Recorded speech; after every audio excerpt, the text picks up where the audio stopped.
Resource Management Commission, and Austin Energy. My name is Haiba White, and I'm here on behalf of Public Citizen.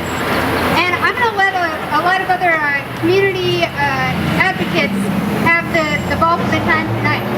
First of all, Stan Pipkin, who is with Lighthouse Solar here in Austin, is going to talk a little bit about his experience on the local solar advisory committee and the recommendations that were made by that committee, as well as the potential for creating a lot of new jobs and local wealth here in Austin by investing in local solar.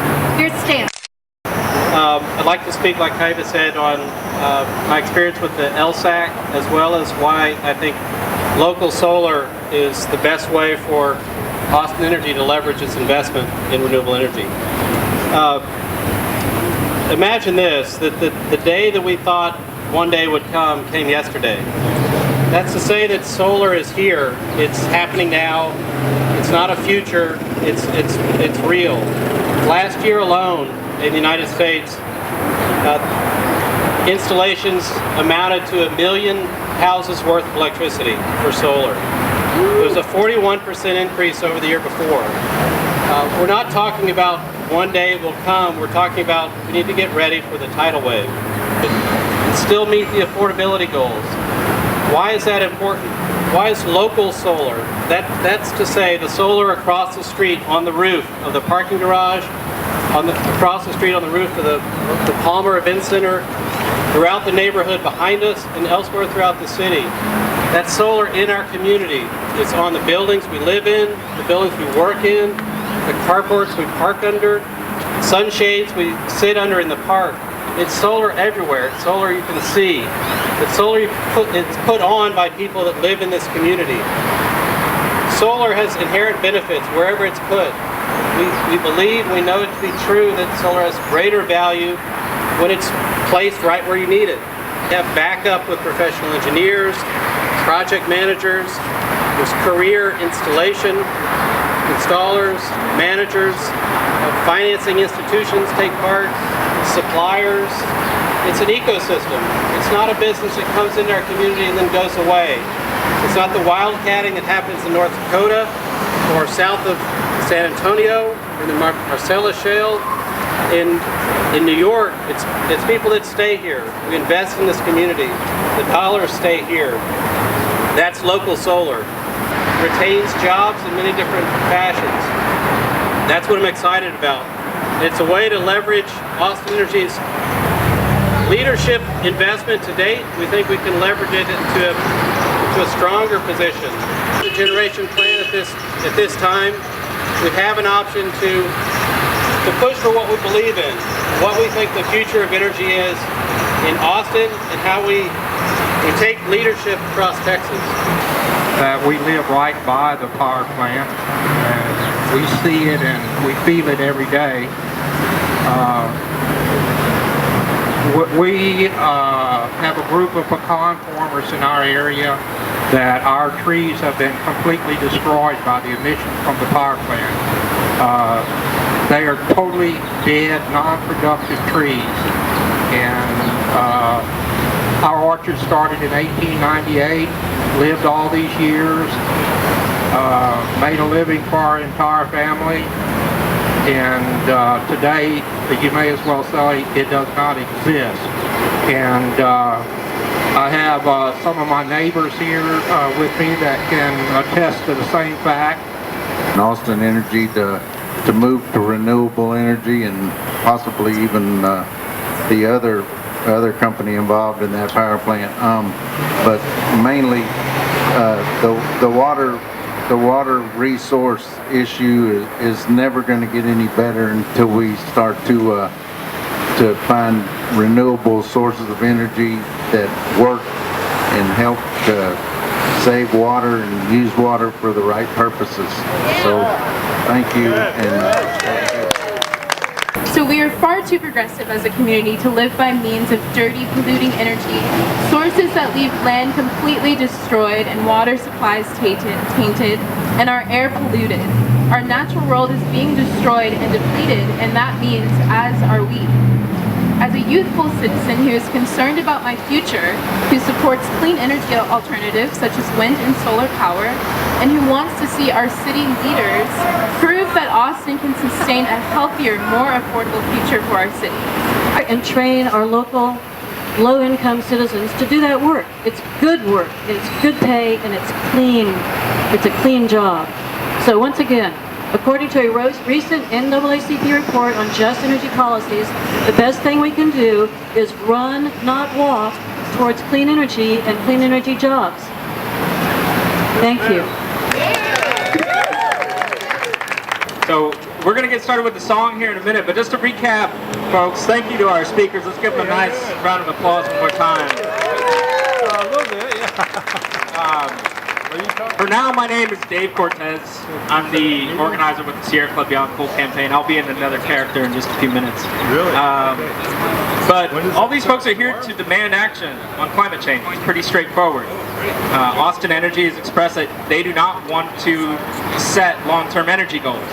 Well, last week we heard how cheap solar power is. Austin's going to get to be the solar capital of the world. The cheapest solar in the world is coming to Austin.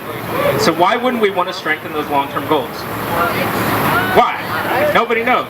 Do we want to strengthen those long-term goals? Yes! We want more wind power. Yes! We want more solar energy. Yes! Absolutely. Absolutely. So that's our job today, is to go inside at 6:30 after our activities out here to make sure that the people in charge hear your voice. Tell your story. Let them know that you want to hear all kinds of good things about renewable energy and green jobs in Austin. Make sure that your voice is heard. So with you, brother, I'm going to pass this off to our friend Jack McCabe.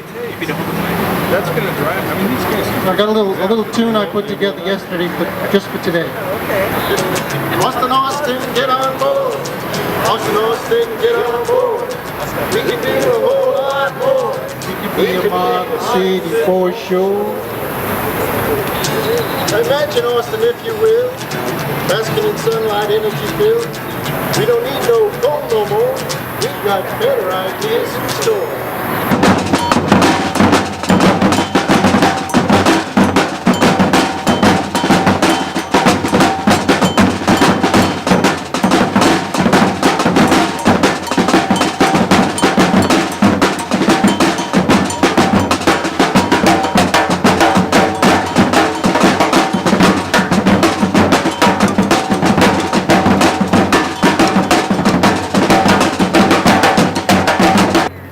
Ladies and gentlemen, boys and girls, welcome. Welcome to the show. My name is Baron von Fossil Fuel, proprietor of resource-laden land in the Powder River Basin of Wyoming. An incalculable amount of wealth in my possession and my family's. I also hold your hopes, your dreams for the future. And most importantly, the lives of each and one of y'all's children and grandchildren. So my job is being created thousands of miles away from Austin, in my home, Wyoming. So thank you for your money. We wholeheartedly appreciate it. Thank you from the bottom of my black heart for not choosing to invest your money into solar and wind power. He is a 5-year-old who lives near a fracking well in North Texas. These lungs come filled with particulate matter, volatile organic compounds, nitrogen oxide, benzene, toluene, xylene, ethylbenzene, formaldehyde, and an undisclosed list of proprietary chemicals. We call them trade secrets, because you ain't gonna know them, and I will. Included in this package is also a full stack of past due doctor's bills, right here in my hand, and a short lifetime supply of inhalers. We got them in a bag. Feel good about helping the little people. Pay no mind of Maria's illness. And let the good taxpayers take care of her medical expenses like a good American should. So, let's open the bidding. Let's start at $50,000. Do I hear $50,000? $50,000. $50,000 for Maria's lungs. Do I hear $100,000? Maria's lungs. I got $100,000 right there. Do I hear $500,000 for Maria's lungs? 500,000. 500,000 going once. 500,000 going twice, and so the gentleman in the back. my good friend from Luminance and Energy Future Holdings. Thank you. Good to see you again, brother. The next item up for bid, lot number 002. 10 more years with Grandma. Who doesn't want more time with Grandma? With this package, you will get this beautiful empty book of memories with Grams. You, yeah you, to be part of the undoing of this ecologically sensitive geological gem. So I'm going to open the bidding. $1 million. Do I hear $1 million? What? $1 million right here. Do I hear $2 million? Oh, we got a few. I got $5 million. $5 million down front. Anybody got $5 million in the back? Do I hear 10? Do I hear $10 million? $1 billion. I got $1 billion going once, going twice. So, oh, she came in late. My good friend at the Ozarka Water Company has beat me to the entire eastern seaboard of the United States of America. What a package. You get Boston, New York, including the soon-to-be submerged Statue of Liberty, and the entire coast from Maine to Florida. Think of the history.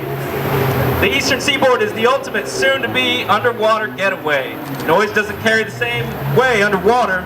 Escape the stressful sounds of impending human suffering, starvation, and illness, and relax in the peace and quiet of this vast, soon-to-be submerged and abandoned coast. Start the bidding. $50 million. We're going high. The entire eastern seaboard of the United States. $50 million.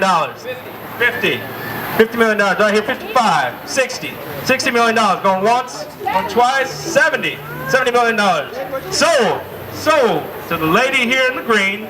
Oh, my good friend from Alec, from the American Legislative and Exchange Council. Very glad to see you here today. You're going to need that. Huge! Yeah!